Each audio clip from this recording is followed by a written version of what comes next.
Welcome back, everyone. Youngzers, I think this is episode 40. Are we in the 40s now? So, yeah.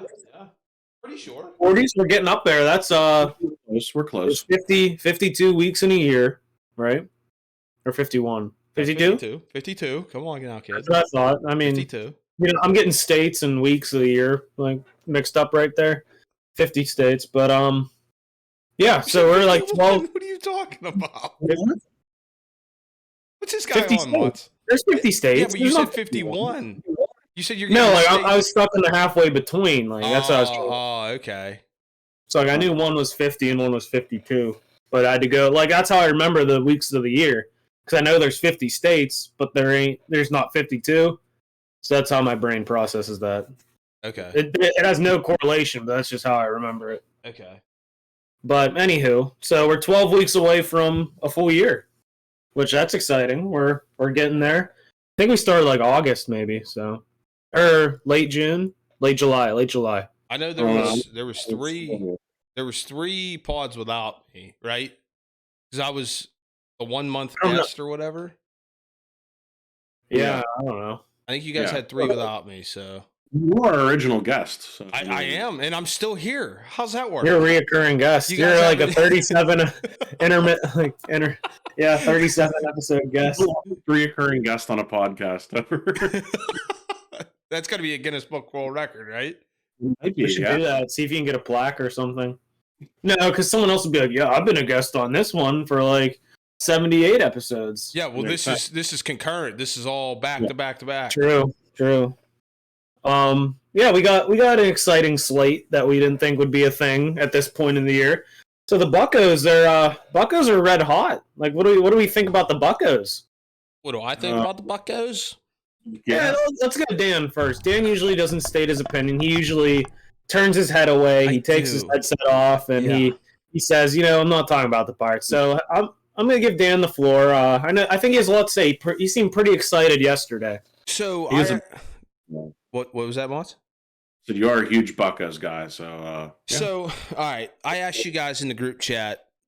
I had a sports question right after we were asked about DJ had that question. So I don't know if you guys were expecting that from me, but I asked, are the Buccos back? As we sit right here right now, 22 games into the season, 15-7. They've had, 10 quality starts in a row from their starters. You look back when they split with, I know they split with the Cardinals, but how many times have they gone to St. Louis and lost 3 of 4, or they got swept? They're just on the wrong side of things when they go to St. Louis. But you go to St. Louis, and the games you split, you get one, you win one with your pitching, and then you win the other one with your offense. I think this team, I wouldn't say it's complete because it is early in the season, but they're playing as complete baseball as they can. They're getting quality starts out of guys like Rich Hill, which you both could say and eat your crow that he had a good outing last week. I'll say he had a good outing last game. But you guys both said, "Oh, this guy's 43 years old." Blah blah blah. He went last night too. He pitched just fine last night. They won 2-1. He pitched all right. But what I'm saying is they're winning the close games, but then they go to Colorado and blow the Rockies out. They score 33 runs in 3 games at Colorado. The last time the Buccos have scored 33 runs in a 3-game series was back in like 95. And then the last time they put up 13 or 10 runs or more in a 3-game series in 2 of the 3 games was back in like 2000. So we're seeing the boys coming with the bats, which I think that lineup, it's looking real good. And yeah. One of the down spots is that kid Brian Hayes. You guys always say he's not doing it at the dish. Look at his defense. Look at the plays he's making on defense, and that's why they signed the guy. And that's what I said last week. I have changed my attitude. I'm not all in on them, but I'm going to root for them now that they're not just because they're successful now, but I'm going to embrace it and I'm going to enjoy the baseball they're playing now. They're playing very good baseball. I'm all in. Yeah. Rubber stamp it. I'm all in. I'm going to double down what I said last week. I never said Brian Hayes was bad. I said he wasn't hitting well, and I think he's trending up next. He's trending up now, too. Yes. So he was in like the 90s, maybe 180s, 190s. I think he's up to like 220, 230 maybe now. Let me get you some numbies. And he just got a hit today, so that'll bring him up a little more. He just had like I said before, I just think he had a slow start to the season. Brian Reynolds has kind of come back to earth a little bit. He had that strong start, but he's kind of fuzzing out a little bit. I wouldn't say fuzzling out, but he's just not the hot bat. But it seems like at every point during, I'm not gonna say this run that the Pirates have had, it's not like it's like 5-game win streak. Let's call it that. There's always been a hot bat. So Reynolds is a hot bat for a while, and now Connor Joe, of all people, who I thought was just going to be like a utility man, has kind of turned into an everyday player, maybe. And he's batting like close to almost 400, I'd bet, at this point. Maybe not 400, but I'd say closer to the side of 350. But, I mean, they're just putting bat on ball. It's just good hitting. It's exciting hitting for once. Even the guys that we thought would replace O'Neal Cruz, and it would be just like a big gap in the lineup. Like you have what's that guy's name? Matthias.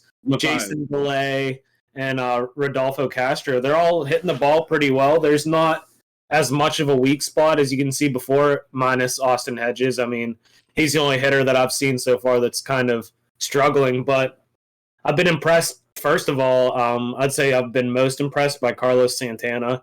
I knew he'd be a good signing for the locker room, but I really didn't expect him to step fully into the first base role, because we originally thought it was going to be him and G-Man Choi kind of splitting.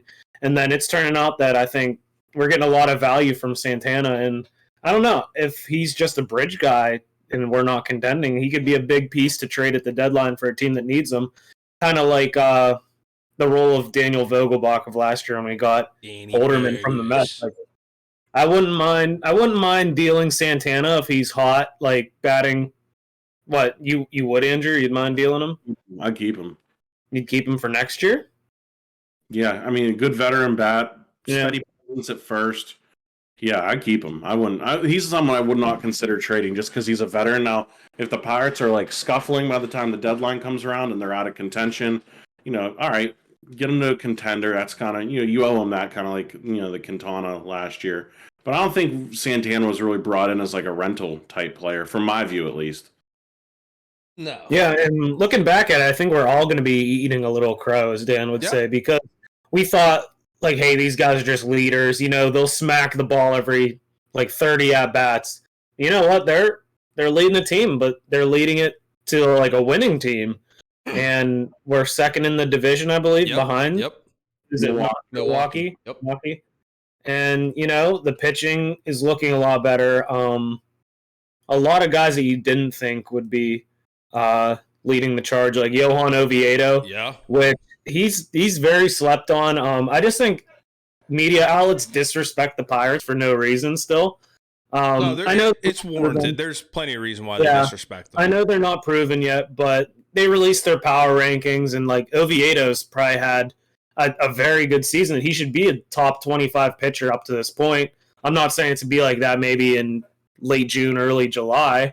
But, hey, give him a little respect on his name. He's dealing pretty well. I think his ERA has to be one of the lower in the league. But, I mean, the pitching's great from people you wouldn't expect. Like today, I think that Vasquez on the mound. He's been doing pretty well, too. So that's what you need. You need those consistent 5-6 guys, like those 5th, 6th guy in your rotation to, be a consistent pitcher. And like Dan said, the quality innings or quality outings starts, are really helping. Quality starts. It's huge. Quality starts.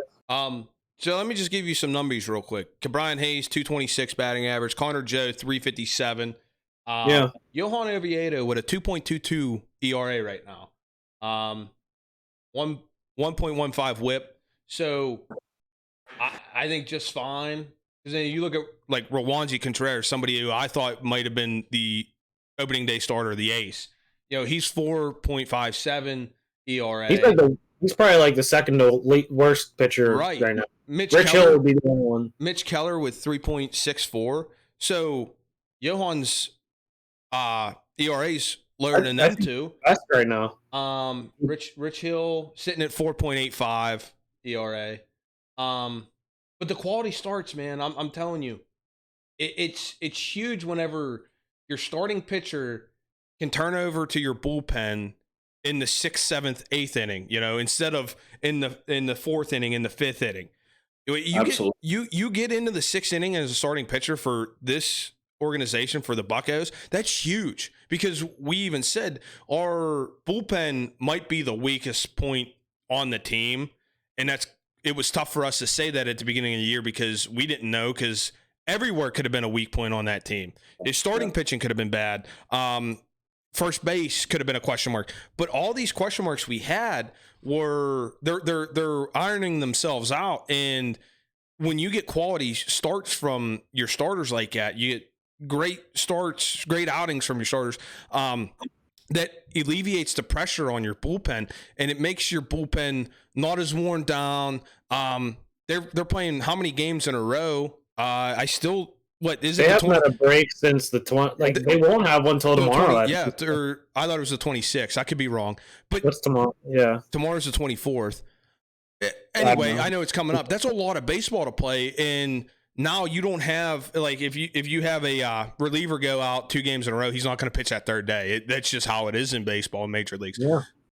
But the starting pitching is absolutely helping this team out. It's helping out the relievers for sure.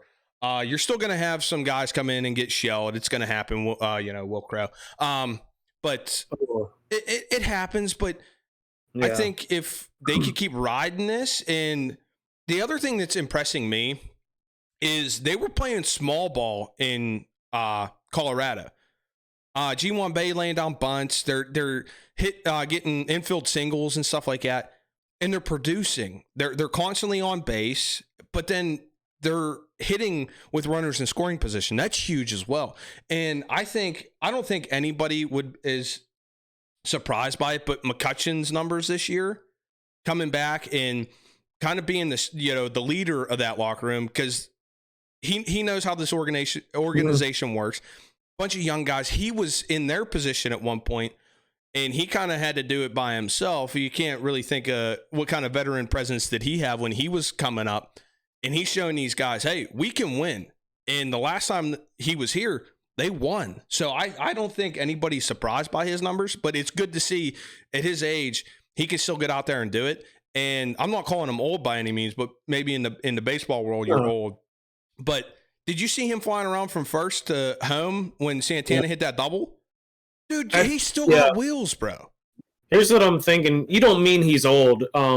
I think what you're trying to say, if I'm not trying to put words in your mouth, but, at a certain point, you have to change your play style. And, he's not going to smack he can still hit the ball. That's for damn sure. But you're not going to be smacking the cover off the ball consistently. And his eye is a lot better. Like he's just getting on base. Like that's his thing. He's getting on base. And he's becoming a runner for those guys that are smacking the cover off the ball. And that comes with experience. And since you are a veteran, you understand, I don't want to take a walk. I don't want to take a walk. A walk is still on base. Mm-hmm. You're still threatening when you're on base. So get prime example against the Reds. Santana come up, hit a double. You scored from first. I don't know if he walked in that instance or maybe hit a single or whatever. I'm not sure.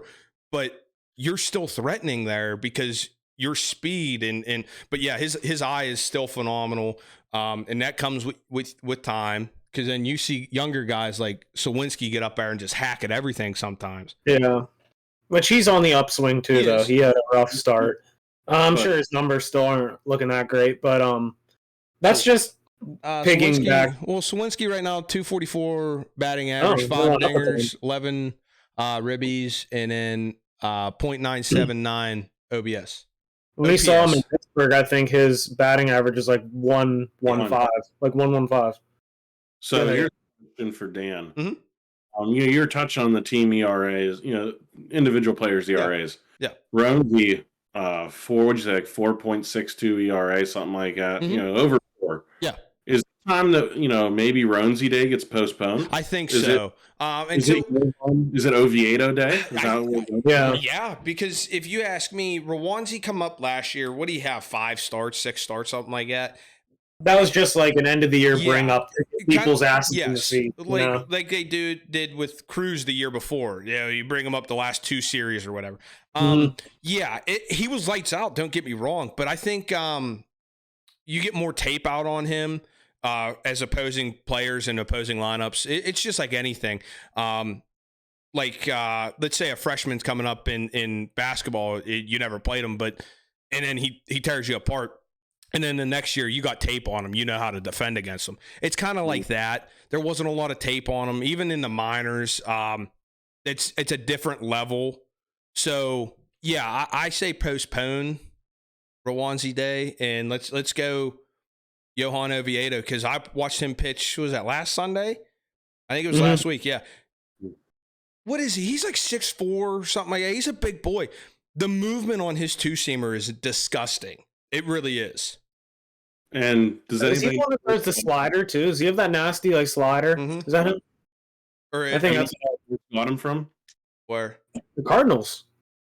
Oh. That was last year. Because I was clowning on him. Remember, I was clowning on him because we traded. Why am I blanking? Quintana. We traded Quintana for him, and when I was looking through Oviedo's like previous games started, the only one he started was against the Pirates, and he got pulled because he was getting shelled by the Pirates a couple of years back. So I was clowning on him a bit, but hey, I'm glad he's doing well. Who else? Did they get anyone else in that trade? Wasn't there like a first baseman?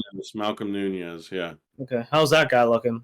They left him exposed in the Rule 5 draft this year, which usually isn't a good sign if you're really like a top tier prospect. Yeah. I wouldn't say he's a decent prospect, but nothing special right now. But they're so thin at first base. I think he may mixed in third. I mean, first base, I guess you'd consider him their top first baseman prospect, unless you like consider Henry Davis, like them moving Henry Davis to first or right wherever. But yeah, he's a power. I guess he's a power guy. I haven't really followed him too much this year. It's early on, obviously, in the minor league system, season 2. But yeah, those are 2 guys. So if those are the 2 guys they got for a rental, Oviedo's I think already worth it if he keeps this up. Oh yeah, Nunez, can be there's like the cherry on top. Because is Quintana even on the Cardinals right now? No, didn't he go to New York? I think so. Didn't he get hurt? The Yankees. Is he not playing? Is he hurt too? Did he go to the Mets? I thought it was the Mets. I thought it was the Yankees. He's in New York somewhere. And I thought wherever he's at, he's not even playing because he's hurt. So that just goes to show, like, he's not doing good enough, even if he is playing, that no one's talking about it. Yeah, like Mach even said, he was just a rental. So they kind of overpaid for a rental who wasn't under contract. And you see that you don't see that happen really anywhere else, but they thought they could make a run with him. He had a really decent year last year. He would have been their 3rd or 4th starter. So yeah, Johan, very impressive. Let's just see. Like I said, they're a fraction into the season. Yeah. Are we having the same discussion in June, July? I hope so. I really do. But what was it? It was like 2012, 2013. They were like 15 games above 500 at the All-Star break, and then they tanked. That's like that horrible call. Remember at the plate and just flipped them over. Yeah. So if we see that, we've seen this trend before, correct? And we've seen it go south. But we've seen this trend again in the 14s, 15s, 16s. Yeah. And it was good. So if this year ends like 2012, let's say, when they were above 500 at the All-Star break, everyone's buzzing around town, and then they tank off. They hit a sheer cliff. Is that exciting for next year? I know I'm foreshadowing and I'm looking forward, and we don't want to because we kind of want to live in the moment now because they are playing good baseball. But does it make you excited for next year? Like, hey, we've seen this trend before. They could get back there. Yeah, I think it does. And if Jerry Meals doesn't ruin another season for the Pirates, don't think I forgot about his name. We'll just get that out of the way. We don't forget podcast, remember? Hey, I think that this year would be different than the 2012 year.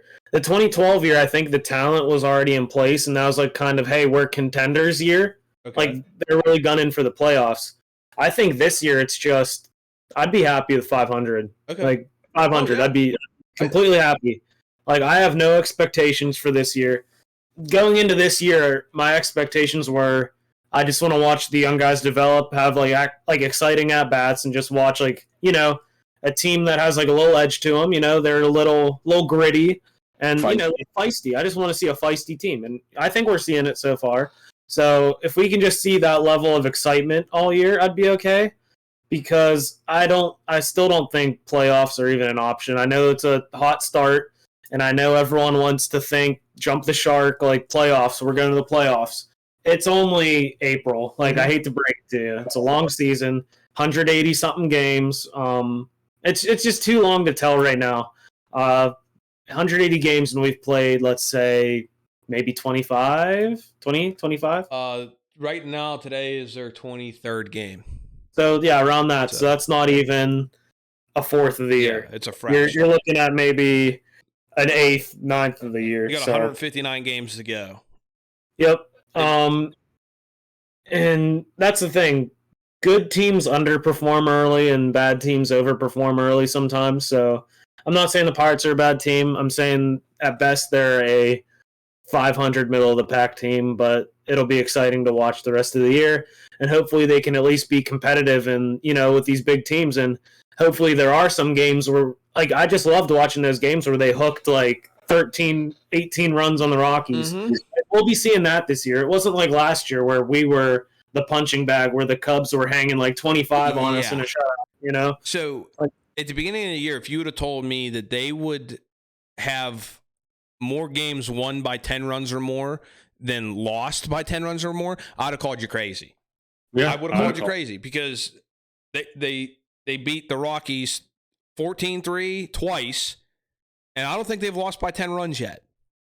No, they've only lost by at most maybe 3, at most. I can't even remember. They lost a game to the Reds. I think that was a 1-run game, maybe. They lost 2 to the Reds at the beginning of the year. Like you said, though, Dan, they took it to Colorado, and I think it's Bob Nutting hates John Denver, and really just wanted to stick it to the state of Colorado. That's fair.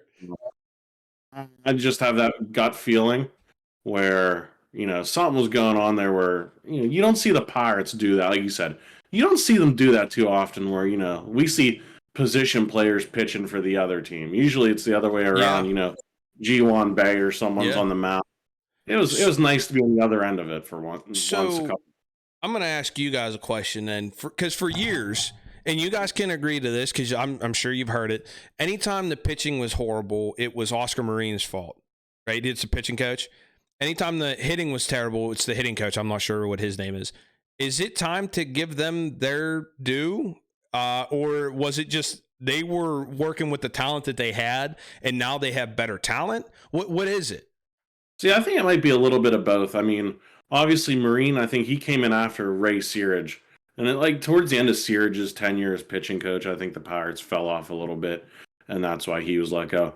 Usually whenever you get a position coach, especially pitching coach, I'd say there's that, kind of period where it's a lot adjusting to that coach's philosophy. Maybe the team philosophy changes. You remember back when they had Charlie Morton, those guys, it was always, all right, even when Garrett Cole, prime example of how they screwed that up. Okay, ground ball pitching. Ground ball pitching. Yeah. Garrett Cole is not a ground ball pitcher. He's a dog. He's going to put a 100-mile-per-hour fastball by you, and you're going to enjoy it. Yeah. You don't have a choice. So I think it's a difference in maybe philosophies, but definitely I think the talent last year, younger team, the bullpen, still wasn't as good. I think it's a change in a little bit of both. They got some guys in there like Johan Ramirez, Jose Fernandez, I believe is it Jose Fernandez, the Rule 5 pick from the Dodgers this year. They got young guys with potential in the bullpen where they don't need to put them into the high leverage situations as in the past couple years. So I think it's a mix of things, but hey, you can't argue with the results. We'll see at the end of the season, but definitely I think those two position coaches, hey, they're doing a great job so far this year. Okay. Yeah, I think there's more talent though. Okay. So I mean, I know it's a simple answer, but look up and down the roster who were putting out there last year. I know I've said this before, but Jake Marisnik, Van Meter, Gamble, those guys are just I hate to say it, I know they're professionals. I know their job's to play baseball, but man, do those guys stink. Like, stink out loud. And, like, we're not seeing no-name schlups like that just put into the lineup anymore. We're seeing guys that actually have capabilities. And I know, like, we're using guys like G1 Bay and, like, guys like that aren't proven. But at least they play hard and they use their tools correctly. And you can see the coaching there, too. Like Dan said, we're buttoned to get on base, and we're doing it efficiently. Like, you got to give credit to management there. Because they're bunting, they know what situations to bunt in, and like they're getting their players on base. So, how much of that dog did you see in them last year, previous years? They had no veterans. I think that's the other thing. They had no veteran leadership. It was basically the blind leading the blind. And I kind of want to piggyback off your one point, Motts, where you said, I lost my train of thought. Oh no. Oh. I had a good point too. Oh, Dan. Well, no. It'll come back to me. Probably won't. Wasn't important. Was it then. about veteran leadership? I can't remember now. I had to sit up. Nah. New philosophy? No. Big philosophy guy. No. Do you know what it was about? Like, was it about baseball? Yeah. It was a point, and I was going to make it about what you were saying because I was going to like add to it, but what I was saying, or what Andrew said. Oh yeah. You don't usually agree with my points, so that's like really a shock there. Well, Dan, you think about that. I got it. So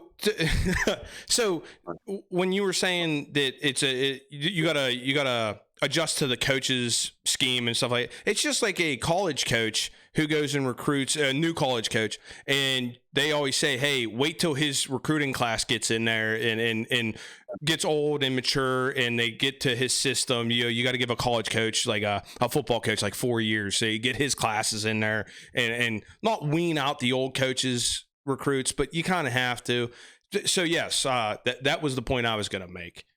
Yeah, no, I definitely agree with that. And this is just like actually today, you saw Brian Reynolds went on the bereavement list. I believe his uncle passed away. Did you see the video of them calling up Drew Maggi from Altoona? Yes, I did.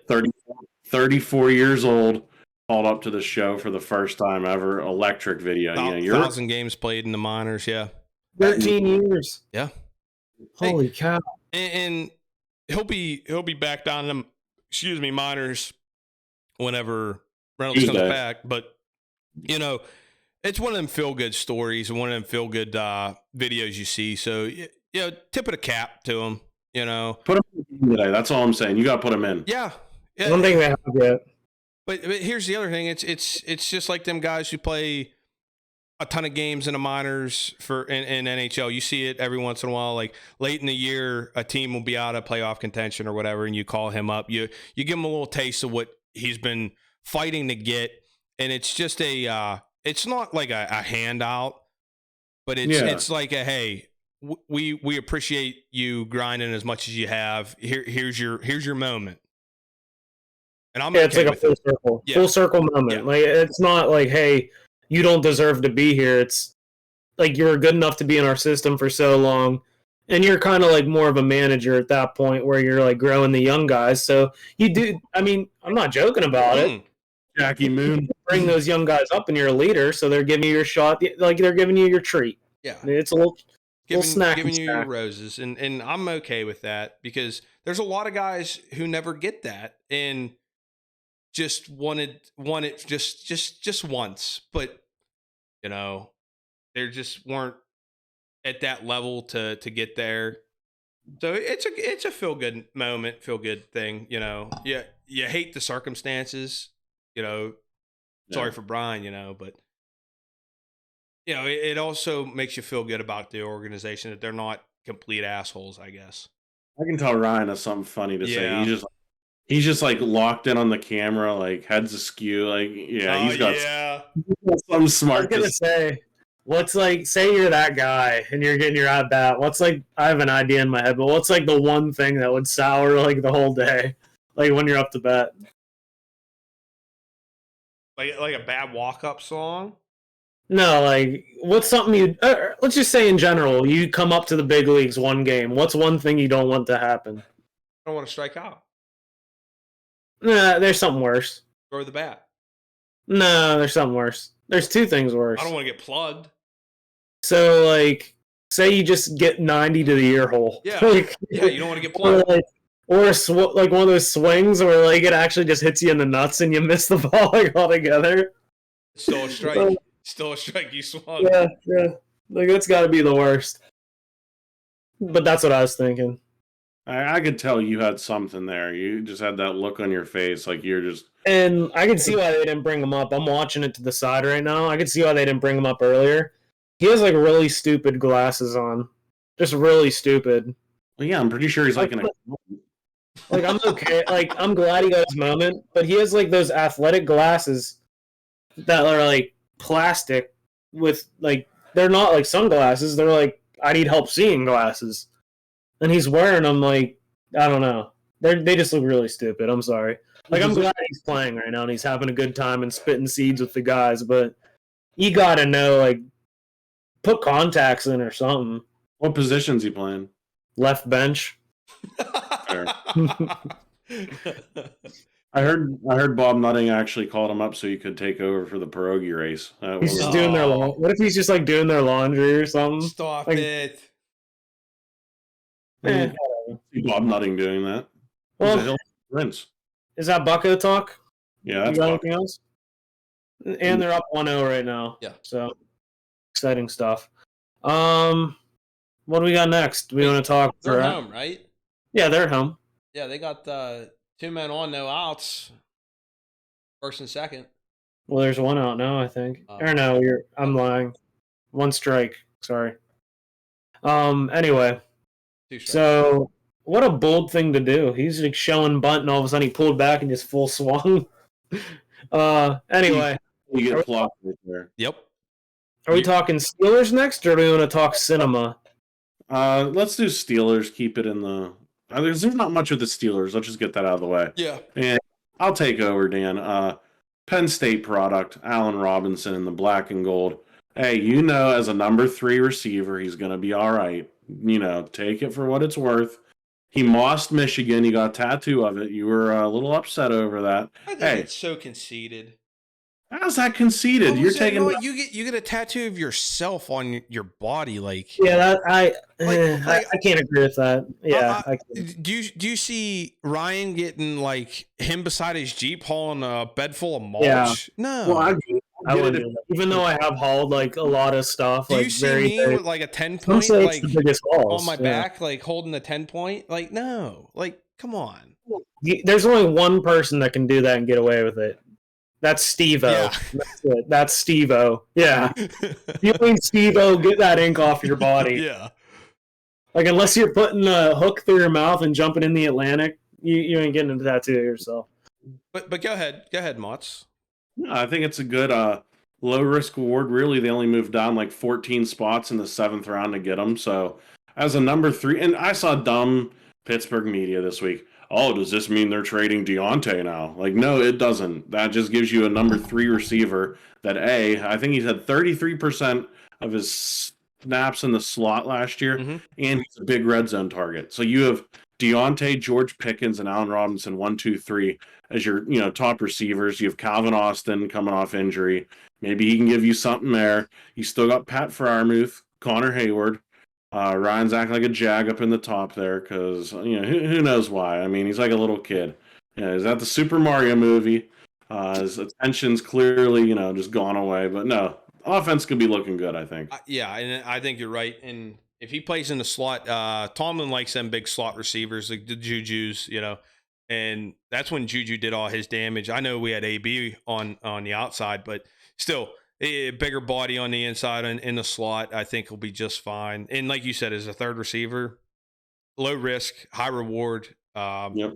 And I think you just keep blanketing Kenny Pickett with all the weapons you can. They bolstered the offensive line. We'll just have to see how the draft shakes out. What is that next? What is that, Friday? Coming week, Thursday. And here's the biggest part of it. I think that can finally shut some people up that keep saying draft Jordan Addison. Mm-hmm. Yeah. Mm-hmm. I mean, get Pickett his tools. Get him some tools. But I don't think we need to use draft capital there with the receiver. Yeah, and here's my thing. Everyone says, oh, look at Jamar Chase, look at this guy, look at that guy. Well, look at Derek Carr and Devontae Adams. They didn't do shit last year. And I don't think – and here's my big thing with that. You draft him. They haven't played together for a year. They haven't worked out together for how long. I understand they won – this award and that award when they were together, and Kenny was a Heisman finalist and this and that. I don't care. I don't think that's the right pick. I've said it from day one. They don't need another receiver. They went and got one, so they're fine there. Go spend those high draft picks on needs. Inside linebacker, offensive line, defensive line, cornerback, best available. Any of those 4 positions, I think they'll be fine. Yeah. Yeah, that's what I hear a lot of. Just draft best available, not even 4 needs. But get Kenny a left tackle. It's not turnstile that doesn't allow him to get concussed twice a year. That's what my big thing would be. I mean, that's simple to me. Yeah. I don't know. Maybe I'm just missing something. Who knows? Yeah, I mean, I'm excited for the draft. I love people holding up jerseys with numbers on them. So I'm really excited for that. I wish they'd go back to big suits. The suits have gotten too tight, these, what do they call them? Hem guys, or who alter and stuff? The tailor. The tailor. They're getting too. Yeah, they're getting too big for their britches. People are tailoring their suits too tight. I like them baggy. I like them long. Not personally. I'd wear one tailored, but I like seeing other people in baggy suits. It's funny. That's the style now. You're not back in 2005. The NBA draft in 2005. You get was that LeBron's year? Is that the year I'm thinking of? Yeah. You got LeBron, Melo, and D Wade up there, and they're it's not the style anymore. You gotta change with the times. Everything's form fitting and tight. Style. Yeah, everything's form fitting and tight, and I like it that way. I just want a big suit. One guy to wear a zoot suit with one of those hats with the feather on it. I want that. No, like a pimp. Walking around slapping everybody like a pimp. Yeah, forehand backing. Yeah, get the baby powder out. So what do you think the biggest thing to look forward to on the draft is? I always love seeing them pander the crowd, and usually my favorite one's Raiders fans, especially because they go off the wall picks that make no sense.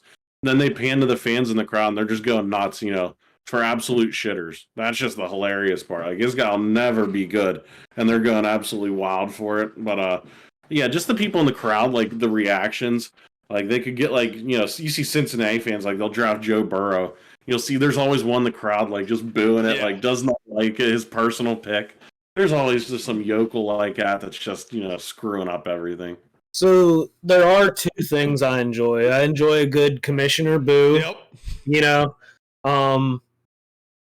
I enjoy that. Yep. And then the little song they play whenever the pick is in, I like that too. Oh, that's like a dog whistle for me. I like that. Watching the draft, the whole way through, 1 through 7. And it used to be whenever they did it before Thursday nights, the last 4th through 7th round was on a Sunday afternoon, real quick, and it would be prime. I'd be laying there, you'd be napping, and all of a sudden it's like a dog whistle. You hear that little chime, and you're waking up oh, we got another pick going on. Yep, the pick is in. You love it. And Mel Kiper's still in his diaper eating pumpkin pie. Who knows what he's on to stay up, 3 days like that. Mel's just on another level. John.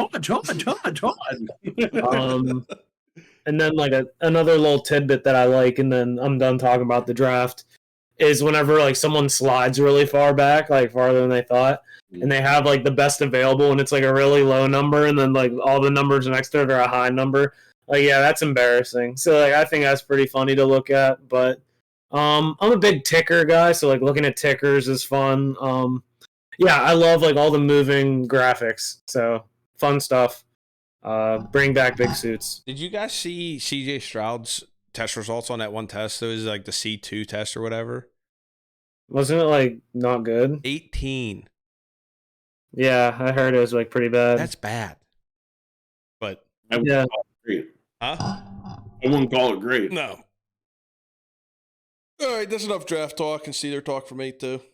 And no quarterback that scored that low has ever been like decent, right? They've never had like 3 year more career than 3 years. Yeah, legally you're being brain dead. Yeah, it tests all your like quickness and all that stuff, like quick on your feet and like reads and stuff. Like there's a lot into it. So yeah, to so does anyone actually know what the test looks like? No.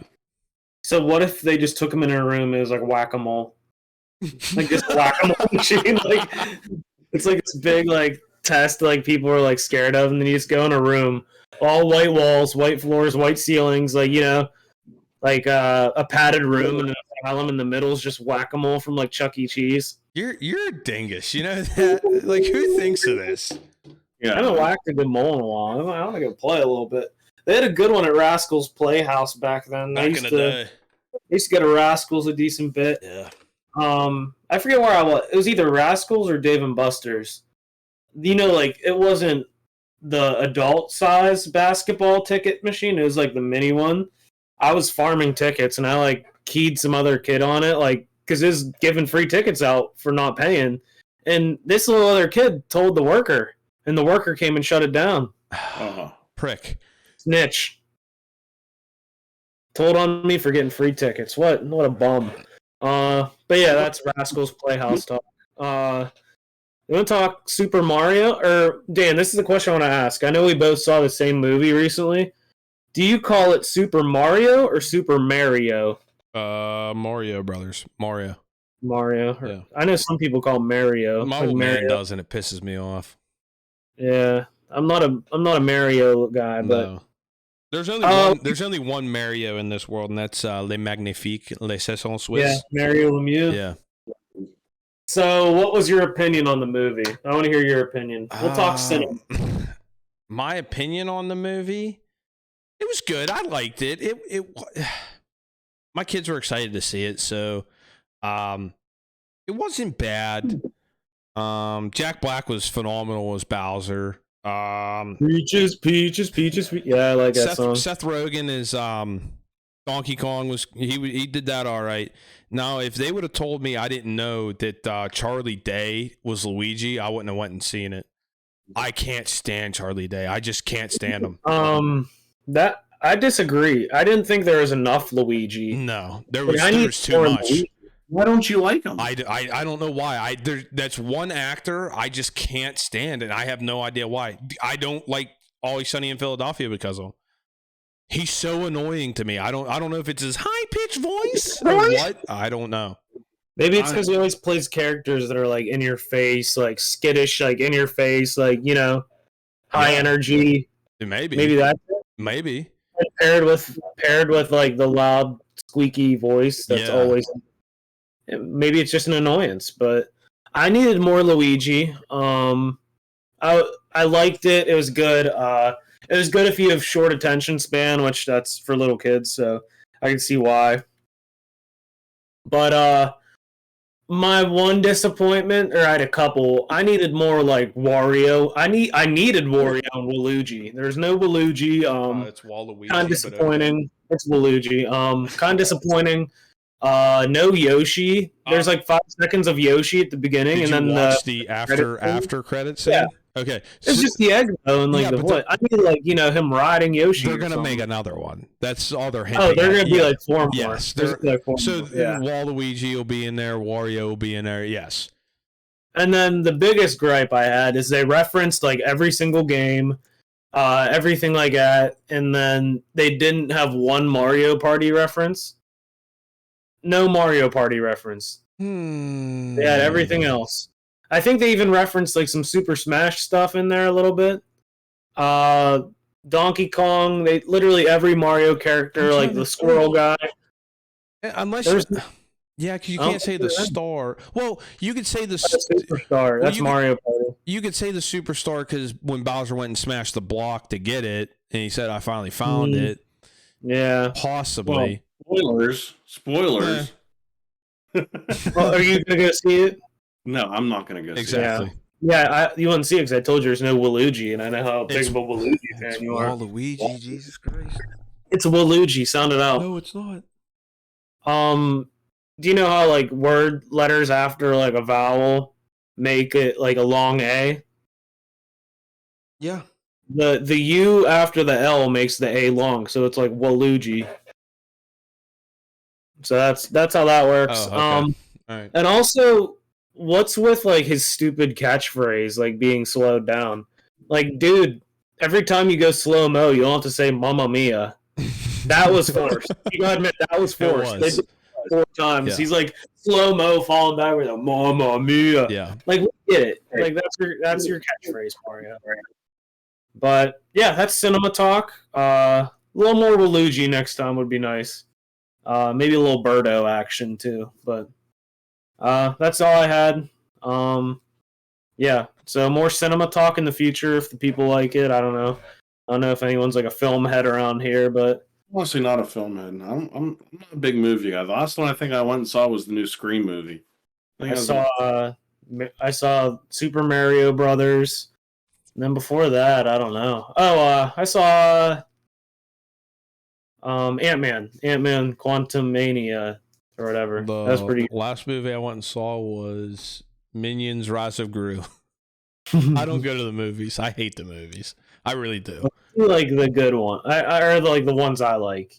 That's the only one. I don't go there just to see like Joe Schmo like hanging out in the parking lot. Stupid stuff. Like if I have like some previous knowledge on something, like I'll watch it. But it's not like I'm getting out of bed to go see. I don't even know what an example would be. Something like news story that I don't care about. Yeah, that's about it. Like, just because Ryan Gosling's in something, like, I ain't gonna see that. I might see the new Barbie movie. That actually looks kind of funny. Looks all right. It's funny. Or I might wait for it to be rented, but I don't know. What will you, Blockbuster? Huh? You go to Blockbuster, get it rented. No, before Netflix stops sending out DVDs, you get it off of them. No, you can rent stuff still. Like on Amazon, you can rent stuff for like one view for like $2. Yeah. But you getting the copy from the store, you don't rent the movie. I'm old school. I'm sorry, I'm old school. I have like a bunch of DVDs I've never watched. Back when I used to shop at Walmart before I started shopping at Giant Eagle for my groceries. I don't know why I drove like 15 minutes for that. I just like the new fuel perk system. But what I used to do, every week I'd go to Walmart and get groceries. They had that like $5 movie bin. Yeah. Just stick my hand in and pull one out, and I'd watch that one for the week. So I have like 7 or 8, probably let's say 10 DVDs on my shelf, just random like pulls from there. And I watched them, and I'd like review them and stuff. Yeah. So that was you might have to get back into that. I'd have to go the whole way to Walmart, and they shut down 356 on that one. Yeah. So it's a cluster. You know what? Yeah. It's so annoying. I might be able to mix that in, though. Who knows? I might bring it back. That's what the people want. You got to give the people what they want. True. Like Mon's playing the show the entire podcast. Yeah, I'll have to do it. There's a couple I've never watched. Like I just Rocket League. Huh? How's Rocket League going? I just piped it back up. I was invested the whole time. Listen, it was a rough day of golf. I need to unwind. Oh yeah. You guys want to talk about that? I don't want to talk about it. I'll be honest, shot 99 on a sprained ankle today. So 40 degrees weather. A bunch of 5s and 6s on the card, which I didn't really, I couldn't miss hitting an iron once every hole, that kind of stuff. It's too damn cold out. Dude. 41 degrees up there.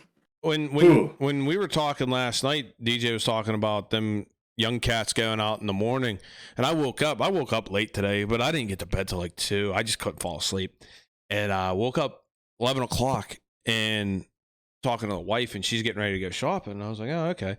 And she's like, we forgot to turn the heater back on last night because we haven't had the furnace on for a few days because it's been real nice. And it was 58 degrees downstairs. I'm like, holy shit.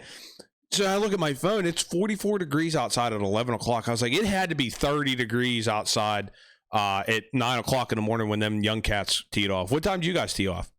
Like 7:50. Oh, man. It was warmer at 7:50 than like 11 o'clock. Dude, it got colder. That at that point, it's not even worth it. Like, I love golfing, but I want to be comfortable. I don't want to be too hot, and I don't want to be too cold. That's why I'd rather be too hot. Yeah, because then, like, your hands don't hurt, your nose isn't running constantly, all that. Like, you can actually kind of enjoy yourself, cool yourself off a little bit, have a couple brews. You don't even want to do that when it's too cold. No. I was battling myself and the elements. Yeah. Today. And usually I'm like kind of like, because I like a mutter. Like, I thrive. I'm not in the fairway often. I'm hitting better out of the sand than I do on the fairway. Mm-hmm. And today, just too cold. Like, it felt like no matter what iron I took out to hit, they were all just going the same distance. It was like one of those kind of days. Nothing, weird day. And, like, I remember playing baseball when I was younger, and you get them composite bats, and it's too cold, and you bring your hands. I couldn't imagine driving a ball when it's 40 degrees. Yeah, stingers left and right today. That hurt. I'd almost be afraid that the carbon in my club would explode. It'd be too cold. I know, like, the engineering on them clubs now is just phenomenal, but, like, you're talking about a $300, $400 driver, and you take one swing because it's too cold and it's too brittle. Forget about it. Kadoosh, there it goes, explosion. I'm good. Sorry, Nicole, I need to get a new driver. Yeah, I don't think Amanda would like that very much if I did that. I'm not investing in clubs until I can hit a ball consistently. The only time I buy one is if it broke, so I've bought like one club in the past 10 years. I thought you would break one today. Huh? I thought you were going to break a club today. Well, I can't because I can't replace them because I'm not buying new clubs because I stink and I don't want to buy new clubs because I'm not investing in something I suck at. It's not like, you can't blame the tools. No, you can't blame tools. I think it's just I don't clean my clubs off or my ball. So, like, they're both just, like, covered in mud. I guess that kind of affects it, but I never do that. It affects the strike because, like, if you want to hear, like, the breakdown on shit like that, listen to Phil Mickelson talk about different shots. He talks about, like, all right, in my into the grain, is the grain towards me? Is it dewy out? Is it in the morning? Is it in the afternoon and it's dry? Because once you get water in between the club face and the ball, not grass, water, because it's dewy out, that ball's going to go 5 yards less and this and that. Like, he breaks it down on, like, a scientific level almost. But, like, to talk to the general, Joe Schmo of golf and tells you, like, hey, this is, clean your clubs. You don't want anything in between the ball and your club face, really. Yeah. And the thing is, I don't buy new golf balls if I don't have to. I do what's called the circle of life. I walk through the woods, I pick up balls that other people were, like, too lazy to go get, and I play with those. And you know what? Sometimes you get, like, a Pro V1. Sometimes you're playing with, a noodle ball or something with, like, characters you don't even understand. But you know what? They all fly the same for me. I don't have any preference. So. See, I was the same way because when I was younger and god awful at golf, I was losing balls left and right. So I'd get by the 50 pack of Sloshingers or something for like $20. So I knew I was good for like 2 rounds of golf. And then I started hitting better balls and balls that are supposed to be, tour level balls. I shoot a TP5 now, TaylorMade TP5. It is phenomenal. The feel, it's so soft. It actually is very forgiving. Around the green, I can get it to spin. It rolls so true.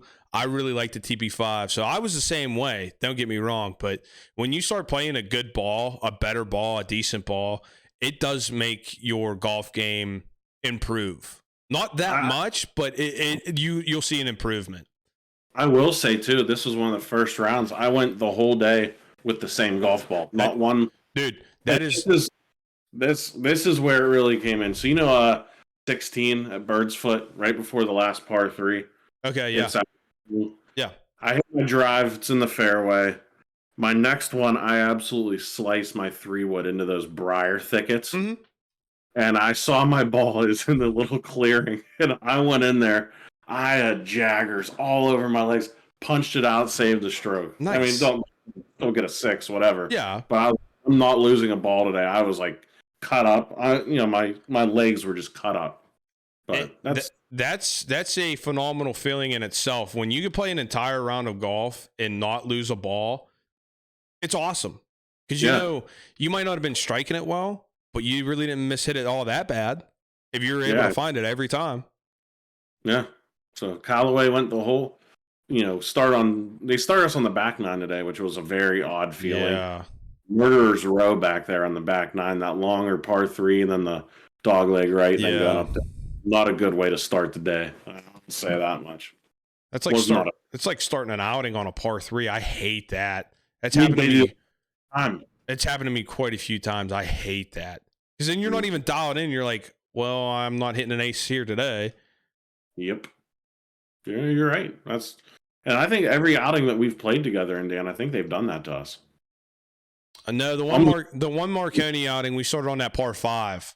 Oh, yeah. We started on the par 5 and still got a stroke on it, so not warmed up or nothing. But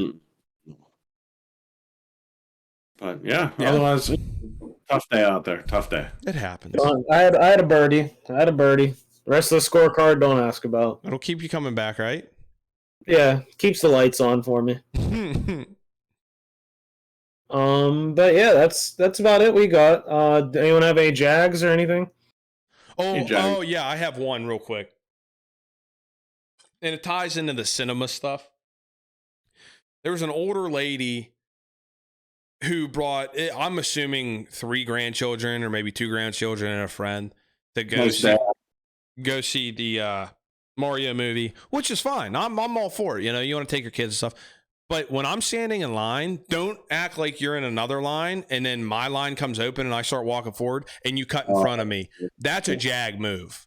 And I had no respect for that lady after that because A, she cut in front of me. B, she had 3 of the refillable tubs. So it's like $5 for the refill. So it took them so long to get her the refill because they're just packing it in. And she's like, oh, I got another one. Oh, I got another one. Instead of putting all 3 of them up on the counter. So lady in front of me at South Pike Cinema who, wanted to cut in front of me and take your good old time handing up your popcorn buckets, you're a Jag. Like it ain't a 2-lane like merge left. Like yeah, you stay in your lane. You chose that lane. Yeah. And it was so bad. It took them so long that a gentleman, everybody got their tickets that were up there and stuff. There was a gentleman down at the other end of the counter. He's like, "Hey, I'll take you down here." Like I'm not going to move out from behind this lady because I'm staying in my lane. But then he waved us down. So kudos to that guy. I had looked her in the eyes, cut in front of her, and said, "It ain't sweet." I was like, "It ain't sweet, lady," or something. I was trying to be nice. Fair. Yeah, whatever. I had a couple. I have a low-key one from the movie theater. I know it's a kid's movie. I don't know if you experienced this, Dan, but I'm waiting for the post-credit scene. It did turn out to be like Yoshi's Egg or something, like whatever. But like I'm sitting there trying to like watch it, and all these kids are just dancing around the screen. Like they're down on the ground dancing, like having to like stay in your seat. I didn't experience that. I mean, there were some kids that were rather restless, but there was a lady that sat behind us, kept yanking on my wife's chair every time she went to stand up and kept kicking her chair. Amanda was pissed.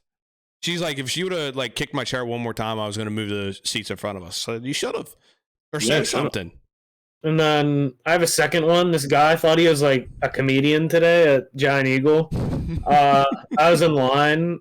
Or I was going into line for the self-checkout, which I use, which is now an abomination because everybody uses it. Yep. And it's no longer the safe haven that it once was for people that wanted to get in and out. And I was just doing like, this guy was like, the line was back into the aisles. So I was like, is there anyone behind you? And he's like pushing up forward. He's like, oh, no, you're good. And then he like said like some little comment that I was just going to let like go. He said, this is the express lane. He said it like seriously. And, like, I knew it was a joke. Like, I knew he was, like, just joking. Like, it's the express lane. And, like, I just didn't comment. I was just like, I want to get in and out. Like, it was after I golfed. I wanted to get back because we're recording now. And I'm just like, like, I'm not dealing with Old Man River shit right now. Like, I don't care. Sorry. Like, I don't care. Yeah. Man, like, doubles down. He turns around. He's like, "Oh, that was just like a joking comment. I was just being an ass." I was like, "You're good, man. Like, don't worry about it." And then like you'd think that's where it ends. Yeah. It didn't end there. Turns back a second time. He's like, "Yeah, I just hope you didn't like take that the wrong way." And I was just like you're good. I knew it was a joke. I know it's like a self checkout. I know it's supposed to be faster. Like you're good. Like I was like, "You're all right, man. Like don't worry about it." Like he was like so concerned. Like I don't know if he just had public embarrassment, but maybe he just didn't have a lot of interaction because he had just like a ton of cat food in his cart. Like maybe he's just talking to his cats all day or something. I don't know. But the fact like you double down, but then you like triple down on your comment, like dude, never try stand up because your act in the Giant Eagle self checkout completely flopped. And it just goes back to the testament of time. For some reason, these people that come out of the damn woodwork to shop at Giant Eagle think that I'm the approachable one to just have their little like sly one-liners at like they're NPCs. Like I'm coming up to them, they have like one line, they just repeat. Like what is it with people just coming up to me and like just giving me guff? Like I saw a thing about this and I thought of you because you keep saying it happens to me you always. Say it happens to you all the time, right? So I was like, this is Ryan. They say something about the way you hold yourself and present yourself and carry yourself, you give off like approachable vibes, and you give off vibes that like you're easy going and like, anybody could talk to you. So like all you got to do is, get a little nastier look on your face. They'll leave you alone. So so can't make up. It's just something the way you carry yourself it makes it easier for people to approach you. That's why. Like I'm not even shitting. I was just standing there, like literally like this. I had two hands on the cart. You got to droop your eyes a little bit. Don't have such wide eyes. Like everyone thinks like wide eyes is like a killer. No, it's them eyes that are like barely open. No, see, I'd approach you. What if I just like? I'd still approach you. I'd be like, yeah, all right, my guy. I just don't. It's just. It blows my damn mind, like the amount of people that just come up and say whatever's on their mind. Yep. Like, I don't know you. Like I'm okay with you saying dumb stuff because I can talk about it on my like small podcast in about 4 hours. So if you click on this video and get that long, you're a jag. So like keep it coming. But if it was like a year or two, like it just like would irritate me. Like I'm okay with having like a small normal conversation with somebody, like you're in line, you're just like shooting the shit for a few minutes, like talking about stuff. But like last week when a dude just asks me like if I've ever had a Kit Kat before, like brother, I'm 26. Like I ain't 4. Like I had teeth. Like when you first get teeth, like that's probably one of the first 100 things your parents give you is a Kit Kat bar, right? Yeah. Like that's pretty early, like introductory. That's an introductory food, especially if you're going like trick or treating at a young age. Yeah. Like that's like human taste bud 101 is like Kit Kat, Yeah. First 3 years, yeah. First 3 years of life, yeah. Like brother, figure it out. Like public. If you're in the public and you see me, figure it out. Like just everybody needs to figure it out. Rant over. I gotta hop off here soon. All right. That's it for me. I'm chalked. I'm rattled from golf. I'm rattled from people walking up to me. So you know what? That's episode 40. Thanks for listening. Yeah.